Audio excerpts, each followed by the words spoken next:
Do we like this? Is it good? So good. Good. I won't do it with my hands, but Carson's off the ball.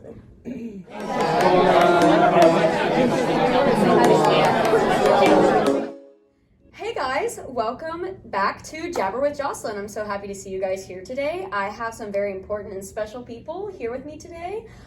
First off is my youth pastor in the middle.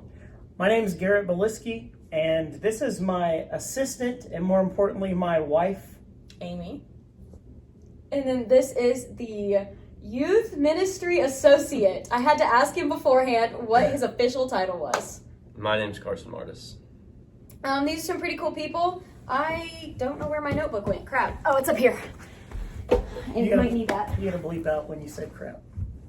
Right. It's a kids show. It's a kid's show. I actually get asked that whenever I post the videos. Is this show meant for kids? Hide it from kids. And I was like, it's not technically meant for kids, but it doesn't really need to be hidden. So yeah. But yeah. I'm so happy these people are here today to ask them questions. We're going to talk about youth and their experience and my experience, and yeah. All ready to get into it? Yes. Okay. Awesome. So the first question, and I ask this to all the podcast guests, it's a good conversation starter. The broad topic of it is how we met. So the first question that I ask is, do you remember how we met? Let's start with Garrett, Amy, because I met Carson at a different time. So, Garrett, Amy? Do you have a... I don't know specifically. I think the first time I remember noticing Jocelyn was here in the youth house. Just jabbering,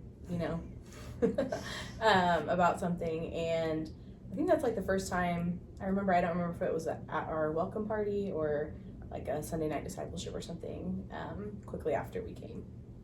I don't remember maybe the first time, but two things come to my mind. And one, my first day was January 1st of 2022, I think. 2023? Yeah. We were here That can't be 23 right. and 24. And now it's 25. Okay. Yeah, that's right. But in January, we went to YEC. Mm-hmm. And we went to Chick-fil-A coming back. And I remember you and I I think we were on like a two-person table. Mm-hmm. So we got to chat there. But then I also remember really quickly I learned you're a sophomore, and we just talked some. And I think you said something about being my intern, and I was like, yeah, that would be awesome. Mm-hmm. And you seemed so surprised. Like, that's just the most prestigious position. And I was like, if you're with me for 2 years and then you're still going to church in college, why wouldn't I have you as my intern? So hopefully we can make that happen next summer too. That'll be awesome. I would love that. I'm so excited for that. That'll be fun. Yeah. I remember the first time that I actually remember interacting with you, Garrett, was when you it was your first time actually being introduced to the youth. It was when you talked about I think just you told your testimony. I think that was the first time I remember interacting with you. And I remember walking up to you with Phoebe. Do you remember Phoebe? Yeah. And she asked you a bunch of questions, and I think they were a bunch of theological questions. And so I think that was the first time I remember actually interacting with you. Amy, I actually don't remember our first interaction, genuinely. Sorry. It's fine. And so yeah, Carson, do you remember our first meeting? I don't remember our first interaction, but I remember we both just so happened to be on the mission trip in Norman, and so you were there with Ardmore, which was interesting because we found out later that weekend that you were going to be moving to so yeah. That was pretty cool. I remember the first time I met you was when we did the block party at your apartment buildings, our apartment buildings that you were working at. And I remember it was so weird for no reason, just being hi. I walked up to you because you were helping at a food serving table or something like that. And I was like, hi. And it was very awkward. That's all I remember about it, was that it was a very awkward interaction. Sounds about right. But yeah, and then the second thing that I remember, and this is embarrassing, and I'm outing myself on this, because I met you and Bike at the same time, because you were both on that trip, okay? And then I was introduced to you. This is Carson and this is Bike, but I never was pointed out who was who. And so when we went to Falls Creek, I saw you there and I thought you were Bike. And I thought your name was Bike. I quickly learned that it was not, but Not Bike. No, Yeah. You're Carson. Carson fits you better than Bike. I like to think so too. So yeah, So what was your first impression of me? I just remember you got to be pretty quick friends with our students that were there, and so you seemed to have a bubbly and easy to interact with personality, I guess. Oh, thank you. So, I appreciate that. yeah. I would hope that's how I would come across. Do you guys remember your first impression of me? Well, as you highlighted, my first impression of you got overshadowed. But the things I do remember, I just remember nice, and if this goes the way it seems like it's going to go, then I've got a solid student for the next couple of years. So, Amy, do you remember? I don't know, probably just like that you were pretty like outgoing, outspoken, like you weren't afraid to speak your mind, and like I said, my first probably memory is you just like chatting loudly about whatever. I think sounds right. was Sounds about right. something about a cowboy we all know at that time, but Ooh. Yeah. But that's like the first thing I think I really remember. Just kind of you weren't the kid that was shy in the corner, like not talking to anyone, that's for sure. So yeah, I remember our first interaction was awkward. I already said that. That's the first impression. It was just very awkward. Garrett, I remember being very skeptical because I was already in a new place and I had just kind of gotten acclimated to the new church, and then the church was changing again because, new youth pastor, and of course that was great. Like, that was incredible. They had been praying for that forever, but I was very skeptical because I was like, oh, I just got used to new and now we're doing a new, and yeah. And I remember, Amy, you were very kind, very loving, and you still are that. You've always been that. Definitely a mother figure, definitely just caring, and you've always been that. And so that was, I think, my first impression of you. I have a personality that a lot of people will like ride or die for me, but then the opposite side, it's like, man, I wish that guy would just die and that be the end of it. And Amy does a great job at balancing that out and following me around and saying, he's just joking, he loves you, but he just doesn't know how to say it. So for a while, I had a hard time figuring out when you were joking and when you weren't, and I had a lot of conversations with Abby about it, and I was like, I'm just so frustrated. Like, he seems like I think he's joking, but it's like yeah. So that's a character flaw of mine, Jocelyn. That's not your fault. No, but it was something that I had to learn, and now that I know, it's funny, but like back then it was very frustrating. But yeah, you're not the only one. What brought you to this youth group? So my ultimately broad answer to that is God very clearly called us here. And there's a lot of details along the way that, looking back, it, for better or for worse, it is very clear God was putting it into action. I do remember when I was in the church before my last church, so this has been years and years ago now, the previous youth minister here had just left. And so the Falls Creek guy, is that fair to say? The Falls Creek guy called me. He's like, hey, you should consider this church. And I said, I am already in the middle of nowhere.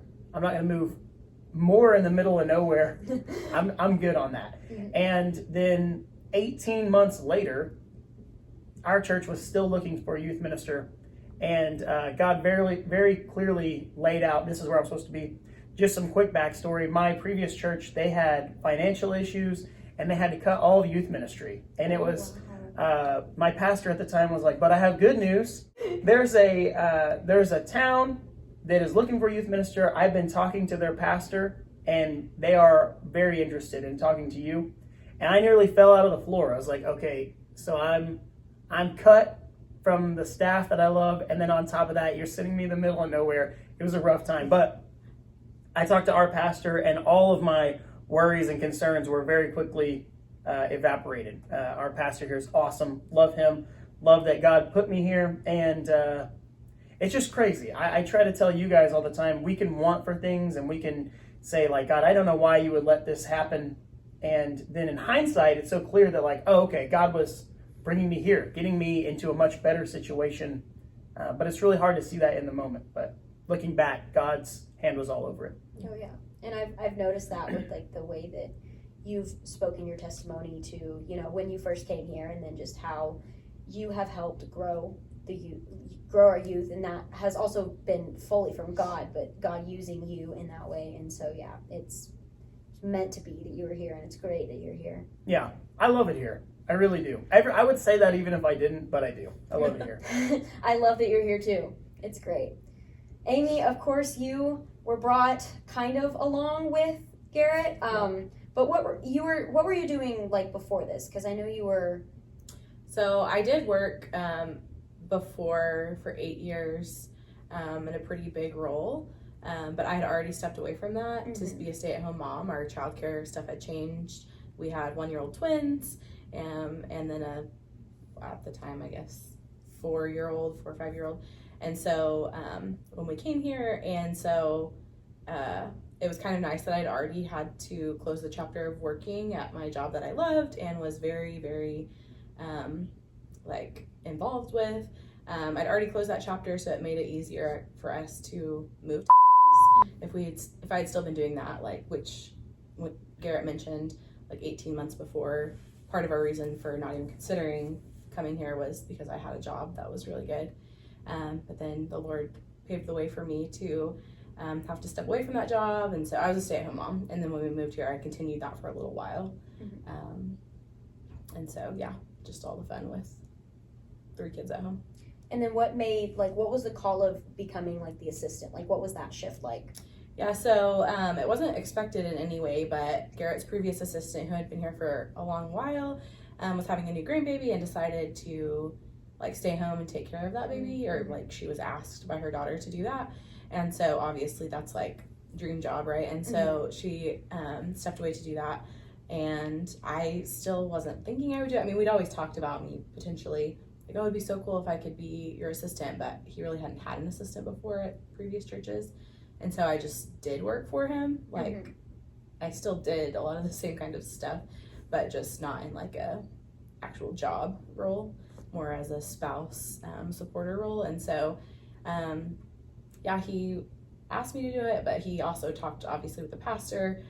Some churches don't let spouses do that kind of thing. They don't like that, but our church was really cool with it. And since I had a lot of experience in this type of thing, it just kind of worked out. And so, yeah. Yeah, and it was really cool. So my previous assistant, she was awesome, and she was very good at balancing me work-wise. She's very much organized, and we have to do these certain things at a certain time. And I'm the opposite. I'm when we do this, it will be done. And that's kind of my mindset. So she was great at that. And so it was disappointing when she said, grandbaby's coming, I'm going to stay home, or I'm going to be available to babysit whenever she needs. And so from that conversation, it was her idea. She said, you should see about having Amy be your assistant. And that was a cool thing. I didn't know going into it whether or not our pastor would be okay with it, but he was very on board. And the only downside, I didn't realize I was going to add a boss to my work life, but it's okay. There's a lot of consideration too, because not all spouses can work together, and even some people really close to us, mentors, who I would think would be oh, that's awesome. We're well, let me know when you're having issues, because that's that never goes well. And so thankfully we've been able to navigate it, but it doesn't work for everybody to work together in this type of way, but it's been really good. It's cool. We have a special setup here because even with us working together, I don't know that it would go as smoothly as it does in a different environment. We're just really blessed to have a great setup here. So, and like you said, I think a little bit earlier, how you kind of balance each other out, and I think that's makes you able to work well together because you balance out each other's crazy bits and calm bits. I think it works really well, and I'm happy for you guys that you got to work that out. What was the time period between you getting the job and then your old assistant leaving and then to Amy being the assistant? What was that time period? Because I remember it being kind of quick. It was August, I think, when I started. So she kind of like wrapped up like over Falls Creek, which, you know, is like the last week of July. And so then I kind of started then, but didn't actually start in the office until sometime in August. Our oldest son, like I was homeschooling at the time, so that was something that was really not on my radar to start working again because I wanted to homeschool, and I'd already like prepared in that way. And so we had to get him into the private school here, or the Christian school, and so that was like, I was going to be working just to pay for him to go there, but that was kind of like the trade-off, because if he was able to get in there, then I would be able to do it. So I think we knew for a little while that she was planning, like while the baby, her grandbaby was coming, so I had already like gotten him in at the school and everything. So yeah, it was, I guess we knew for a while, but it was fairly quick. So. Yeah, especially for probably students. It probably felt like the same day, but it had been something we had been working with for a while. But I feel like I have a lot of memory of her being like with the student ministry and like learning from her, like how she interacted with our students and stuff, because she obviously had a lot of experience with our kids here and knew them very well and cared for them very well. So Were you guys both working at one point? just on like camp stuff mostly. It was just because I was already gonna help you prepare for camp, whether I was the assistant or not. Okay. Carson. You knew it was coming. So have you lived here your whole life? I have. You have. Yep. Okay. And what was it like growing up here? Since I can't ask you what it's like moving here, what's it like growing up here? Because I didn't grow up here. Pretty simple. Everybody knows everybody. I don't know. You went to this youth group, right? Yeah. What was that like? Youth was great. That was like my favorite place to be in high school and stuff. And I think having such a love for being involved in youth ministry has kind of led me to where I am today, of and God placing that calling on my heart of wanting to serve youth and seeing the importance of youth ministry in my own life. And so youth was awesome, a big part of my life. Yeah. Yeah? Yeah. So you, of course, graduated from this youth. And then how long was it before you became, because you were an intern before you got this role. And so how long was it between your high school graduation to you becoming an actual, like, full-time intern? I think it was a full semester after I graduated. So graduated in May, and then the summer and up until December, someone else was interning, and then he was going to be moving off to college. And then so I asked if I could step into that role, and I did. And so I served as an intern for like a year, maybe. It was before us when you started, right? Yeah. Really? It was only that long? I thought it was much longer. Carson's still kind of pretty young. Yeah. Well, I know that he's young, but I just thought it was like, I don't know. I guess I didn't do the math of him graduating to now, because it's not as many years as I think it is. But It might have been a year and a half. Well, when did you start? Well, it would have been January of 22. So then- before we came. So then August of 23 is when you got your new position. Okay. So Carson surrendered to ministry at camp. Mhm. And so then that was like, I wanted to be able to give him more responsibility. Now he teaches every month, and I can give him, you remember D later, he planned all that by himself. Oh, really? Like the whole thing? Yeah, it was his event. He did the shirts, he paid the speaker in the band. For better or for worse, it was all him. For your first event, it went great. It was fun. No, it was good. It was good. I had fun. Yeah, it's good parts. It surely did. The girls had fun. We had a lot of fun. That's good. Well, I thought it would be cool, not just to have him as an intern anymore, but let's give you more responsibilities and things like that. So now he's the associate. But More opportunities to learn and get like experience. It's Yeah. really cool. Whenever I became an intern, I didn't really have any interest in pursuing ministry, and so I just kind of took it because I thought it was a cool job. Yeah. I was already living here at the time, and so I thought, why not? And God obviously had His plan in motion, yeah. and I just didn't see that at the time. So yeah. Sometimes He doesn't really reveal it to us all at once. right. Speaking of ministry, that was going to be the next broad topic. The call to ministry for both of you, Garrett and Carson, and then Amy, your role in that, because you weren't, I don't think you were called to vocational ministry, but your role in that. So, do you want to talk about how you were called to ministry? We'll just go down the line. Okay.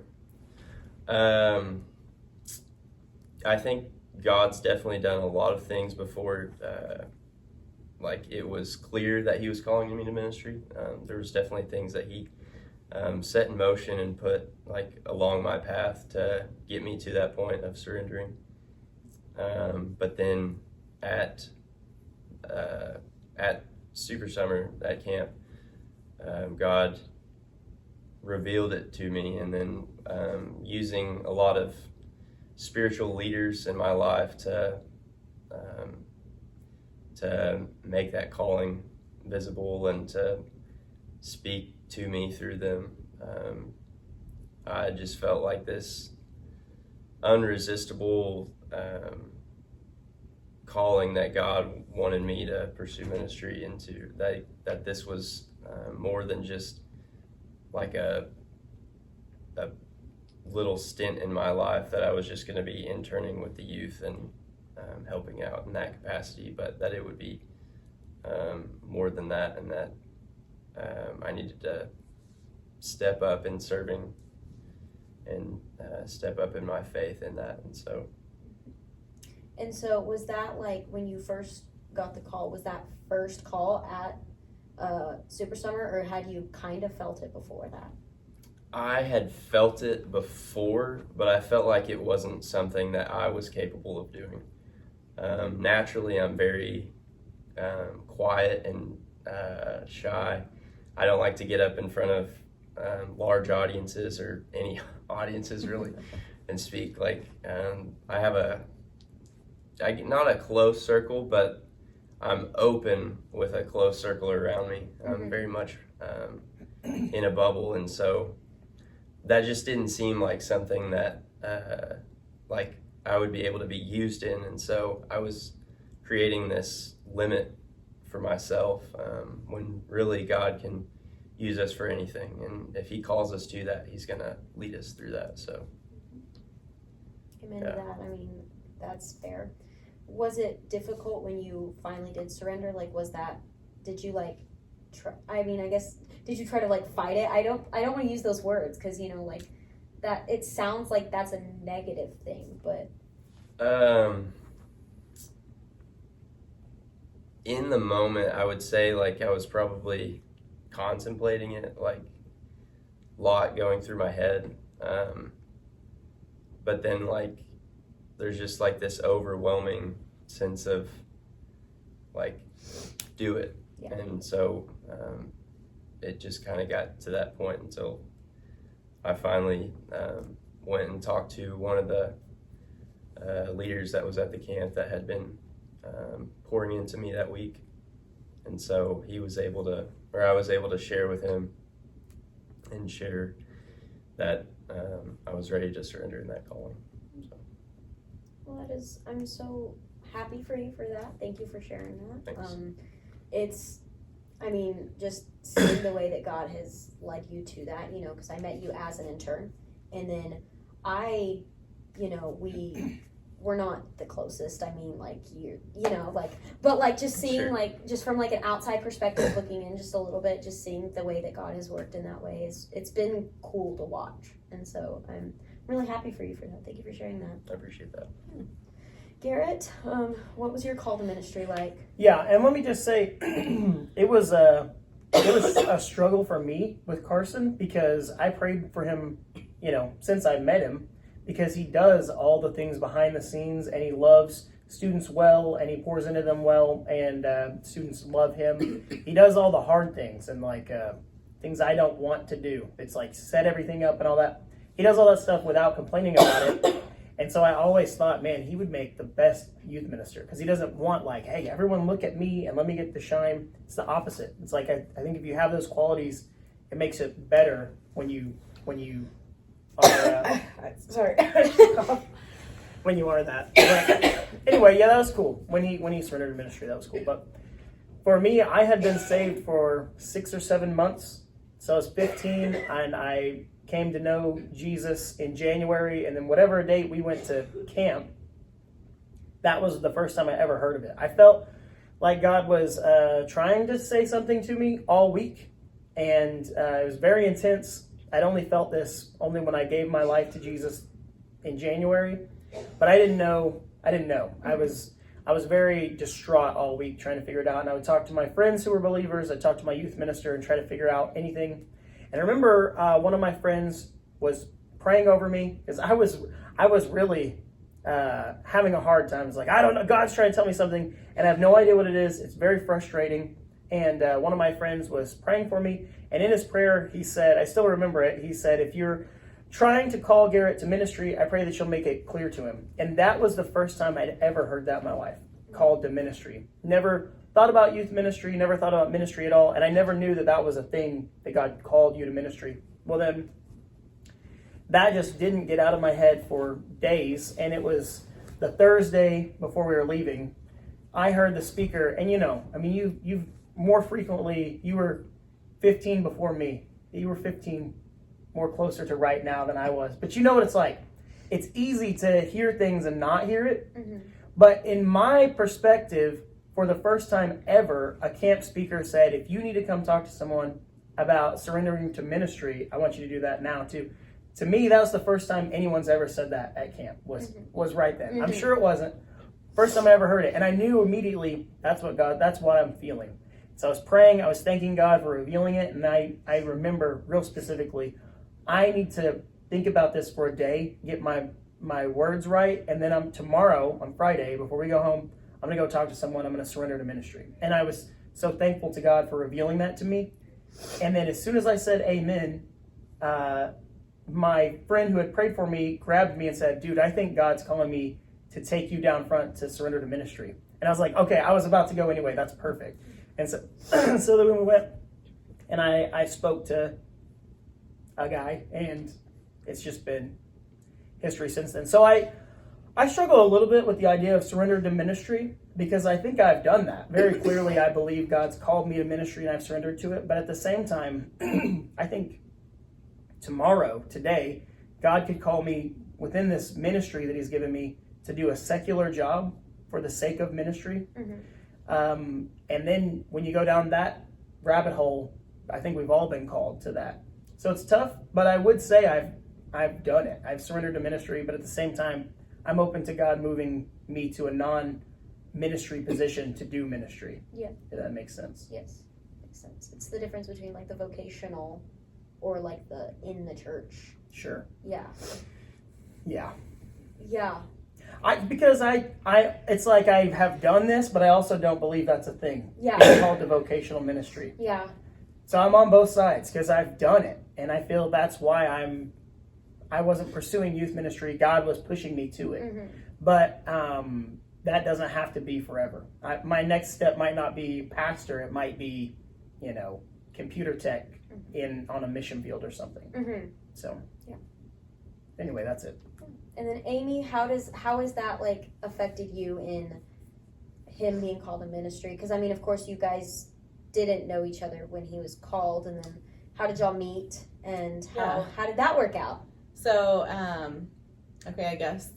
So we met on a mission trip in China, actually. And so I had gone the year before, and then I went. Garrett didn't go that year. And then, so we met. I was not interested in a guy at all. I was not interested in Garrett. Like, I turned him down and everything. Just, like, even when we were leaving, he was, like, trying to ask me for my number. I was like, okay, bye. Because I just wasn't interested. I had planned I was studying international business at the time, actually at OSU, but I was in the middle of transferring to OU. And so I planned to move abroad for at least a year to do like a study abroad for a year. So I was like not interested in having a relationship at all. And so obviously we were both on a mission trip, so that's some sort of like serving the Lord and like being obedient to his calling. But he had so much like of a greater plan. Garrett lived in Norman, which is where OU is, so that's where I was transferring to. It was already set into motion. He says I moved there for him, but I didn't. I was already enrolled. So then we started kind of like hanging out. Well, I was in a new town, so he was like, hey, he found my number, I guess, somehow, or Facebook. And he was like, hey, if you need somebody to go try out new churches with you, I'll go with you. And I was like, oh, okay, that's really nice. Like, I didn't really know very many people yet. And so we did that for a few weeks, and he would like sneak in that we needed to go to lunch together afterwards or whatever. And we actually ended up going to his home church.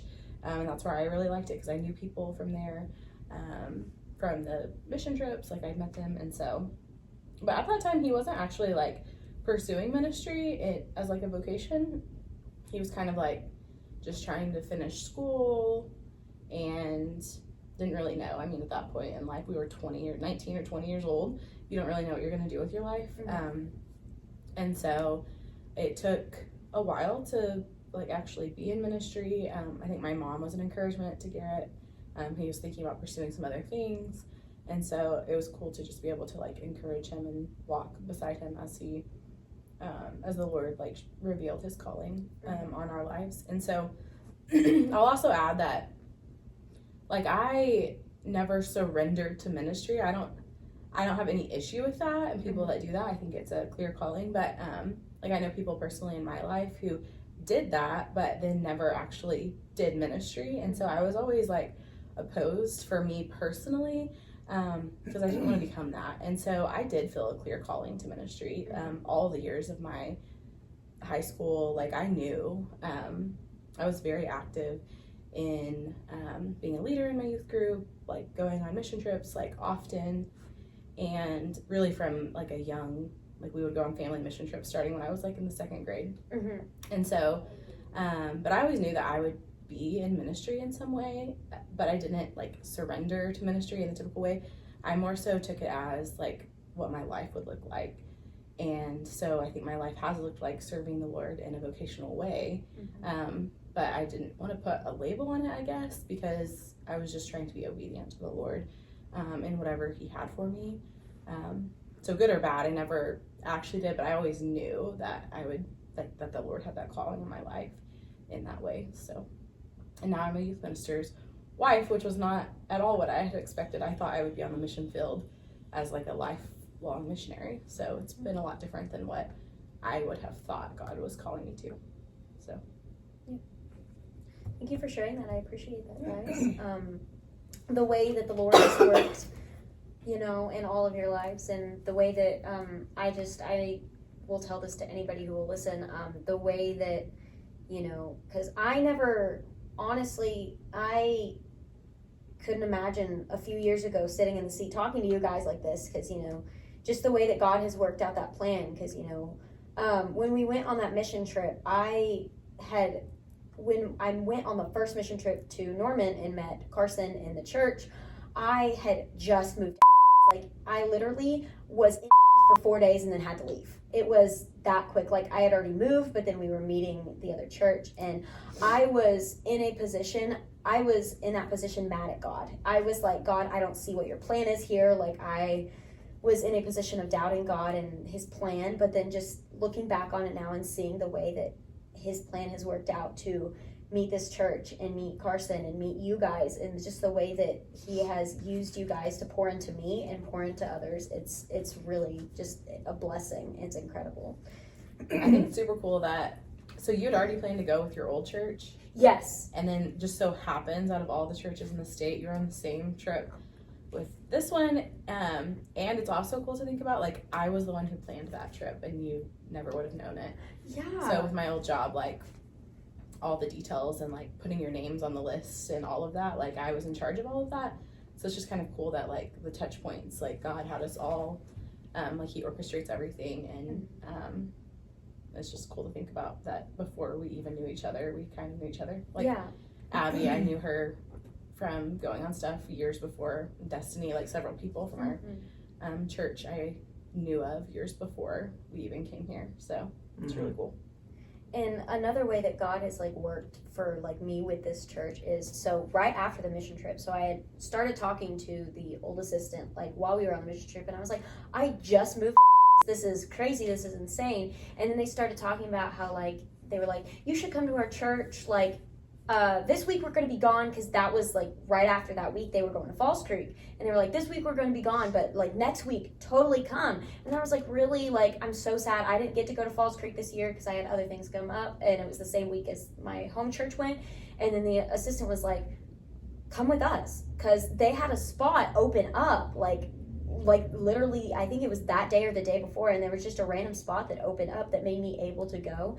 And just the way that God worked through that to get me to like, you know, and that was like the first time I felt, because my parents had been going to a different church, because my dad had been here for another month before us to, you know, work his job, the reason he moved here, and he had been going to a different church. And whenever I came back from my mission trip, I was like, I don't know what it is, but God is calling me to come to this church. Please let me go to Falls Creek with them.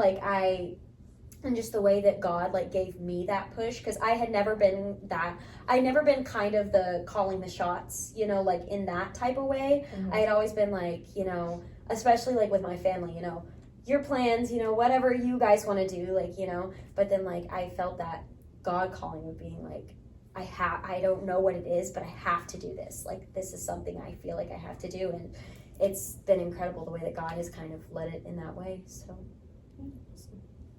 yeah. Is there anything else that you guys want to talk about? I have, I ask every guest 3 questions that, at the very end, that I would like you guys to answer. Do you have anything you want to talk about before we get to that? Shoot. Some drama, probably. Oh, you want to talk about some drama? No. Let me just say one thing, and then I'm happy to answer your questions.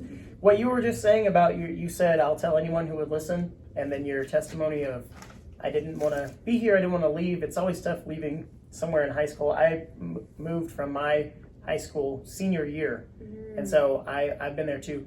But being able to look back and see that from your perspective is so powerful to your peers, because I can tell them, like, hey, I promise you God's working this for your good, but it's so much different coming from you.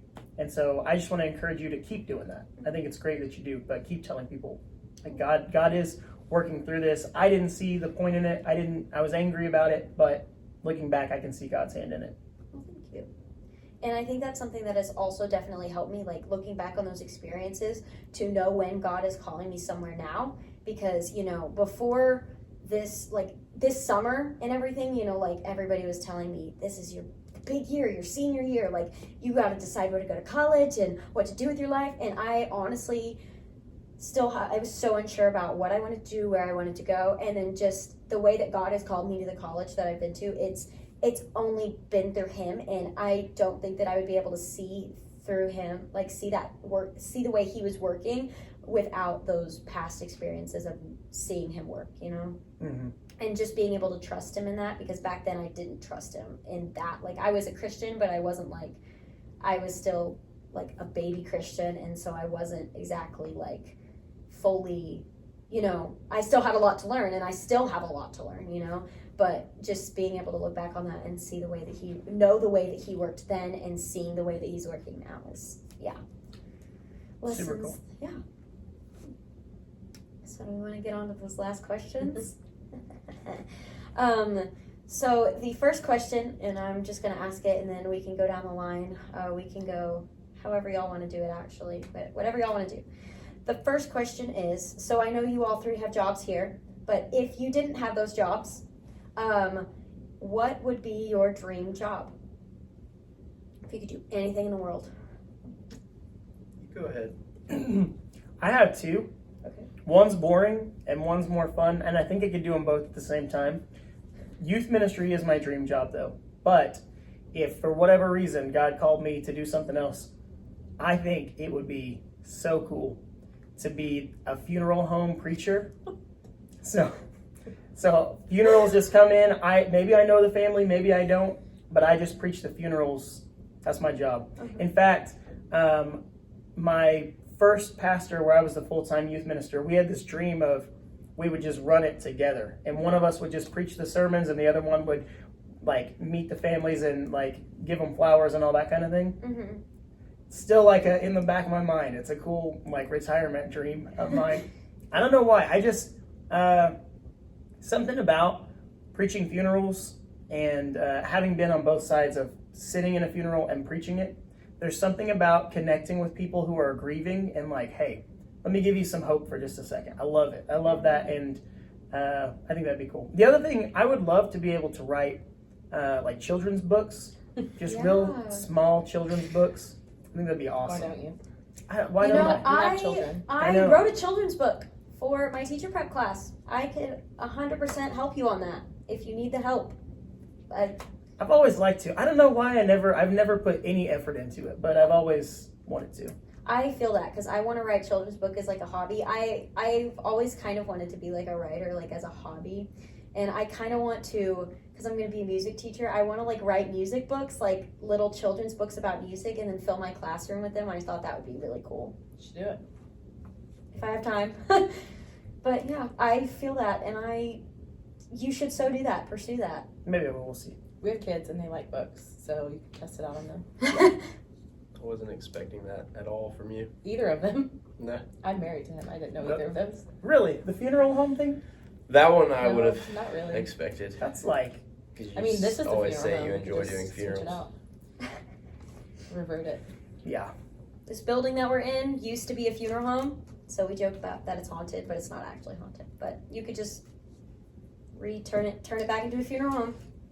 I'm surprised you didn't know that. It's been a I don't know. PD and I've had Maybe that I dream. blocked that out. Well, what about you? I don't know. I don't know. I used to always think I'd want to work like a corporate job. And then I decided that I didn't. I think if I could probably just like the freedom to like homeschool our kids and have like a giant garden and homestead, that's like, I don't know if that's a job, but just like if we could get some land, I'm totally in that genre of moms that wants to like have our own. I have a small garden, but I'd love to have like a lot, and just like that'd be like I make homemade bread and all of that stuff. So just taking care of the family is my job. I don't know. Yeah. So Nice. Shoot. It's maybe recency bias, but this weekend I spent like every day videoing. It was livestock, so it was kind of boring. But as far as like taking the videos, I really enjoyed it, and so I think that could be fun. I thought of something else, but I don't remember what it was. But I think no, I guess I like playing video games a lot. So if I could just be a streamer, Be a that'd be streamer. sick. You can Join do on that Twitch. today. I used to want to do that so bad. Now every time I play video games, I just get mad. So I don't know that I could even do that all day. Sometimes that's entertaining. Like people they get mad. That's they want to true. they like put bets on how much they'll crash out. That could be your thing. That could be like your money earning thing. Like you could be like, guys, spam the chat with, if you think I'm gonna crash out this much, put a gold coin or a present, or There you like go. how they do it like on TikTok Live. There we go. You could do that today. I could. It's possible. Probably shouldn't, but Okay, the second question: if you could have one superpower, what would it be? definitely super speed. Yeah. I feel like it's the flashiest and the coolest superpower. So The flashiest. the flashiest. Do you think your endurance would be I feel like that comes with it. Like if you're super fast, like you've got to be able to run. Like what's that's part of it. Otherwise, you're just gonna make it like a block. that's what I'm right. if that's it, I don't want it. Well, you've got it now. You've already said it. So like if you're picking like the ability to fly, then you'd have to have the strength and endurance with flight. I was gonna say super speed, but then I thought endurance might be an issue because I could run around the world fast enough, but I can't run around the world. Just take the superpower of endurance. You just have to have super fuel. So you can do anything at a normal rate for an extended period of time. No, You're just a normal guy that does things all day. I can do marathons really slow for as long as I want. I Cross country. picked teleportation because of that reason. So we just go there. Teleportation is the one that I chose whenever I did mine. I just, I have a really bad time so I tell myself I'm going to leave the house at this time, right? And then I get everything ready, and then, I forgot this, and I need to do this really quickly, and so I always end up leaving the house like 10 minutes later than I need to. So then when I'm running late, evidently, I'm like, I'm here. I'm good enough. I'm more so thinking if we have a Thursday night where someone's going to watch our kids and we go to Applebee's or something, we could just go to Hawaii instead. Oh, yeah. You know? Yeah, that'd be great. Just for just for the night. We'll go for a few hours and come back. I'd take that. If you had teleportation, would it but what if it was only you? You could only teleport you. You couldn't teleport somebody else. Go pick up a pizza from me. That's easier because then Amy can always watch the kids and I'll go. I think in all the movies, they can take someone with them, right? Yeah. Usually that's how it works. Amy, what about you? I don't know. I don't think about these types of things anymore in my adulthood, I guess. What? Live a little. I don't know. Graham probably asks me these questions. He's probably burned you out on it. That's what happened. True. He likes to ask what animal I would be. Like, what's the strongest animal? All the time. I kind of like so Wanda, Maximoff.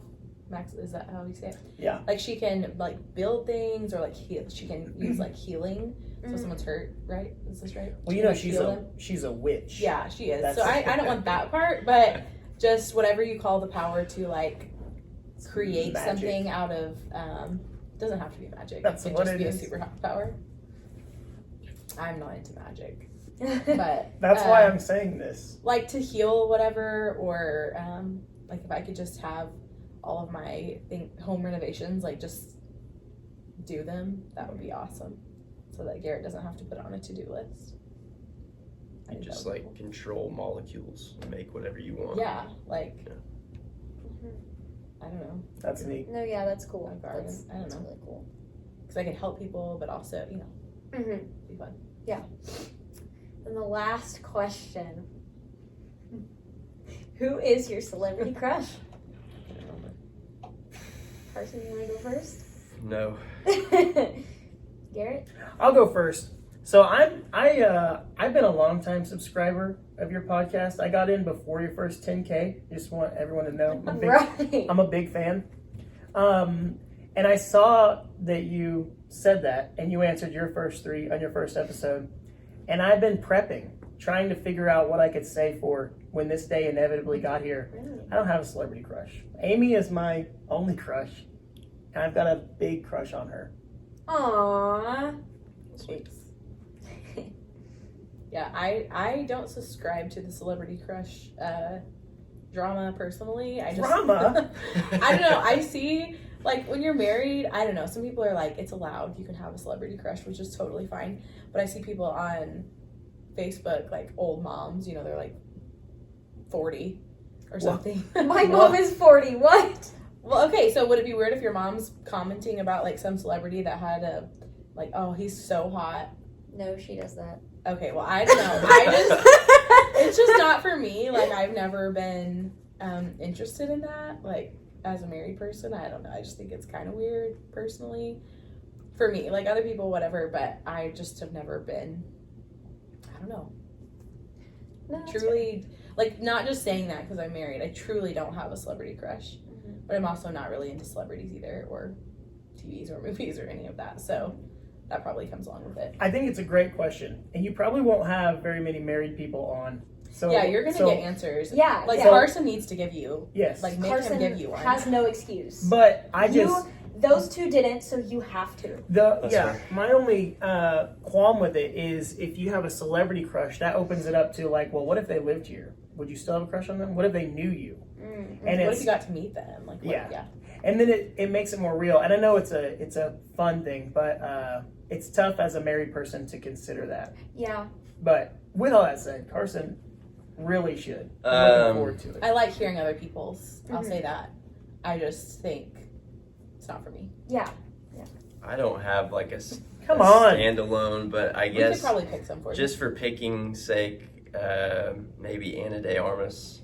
I don't know who that is. I don't know who that is either. Are you serious? Who is that? She's like she's in. Where's she in? He doesn't even. I don't even like. I can't think of popular movies. She's in Blade Runner, like the one with Ryan Gosling. Y'all go look her up because I don't know. I'll Anna look De her up Armas, after. if you're watching, just He's single. hit me up. Slide into his DMs. Yeah. I hope that happens. Maybe. That'd be great. Maybe Be this cool. is. Is she famous? I assume she is. She was in a movie with Ryan Gosling. It's true. Yeah, she's She blonde? She's pretty famous. No. Well, what's my next question? Nope. Okay, well, thank you guys so much for being on the podcast. We are out of time, unfortunately, because I have to go back to school. I have school now. Real life. Yeah, life things. Thank you guys so much for being on the podcast. I appreciate taking the time out of your day, your busy schedules, to talk to me. It was a good conversation. Guys, if you want to see more of my content, please like and subscribe, and share this. Subscribe down below, comment down below. I think the next podcast episode is going to be another one of me, and it's going to be a Q&A. So comment down below questions you want to ask me. I will also post on my Instagram, which you guys should go follow that. I'll put the link in my bio. And then, yeah, hit the notification bell, share this with your friends. And yeah, please keep checking for the next episode. And I will see you guys next time. Bye! Bye. Say bye, guys! Bye, guys!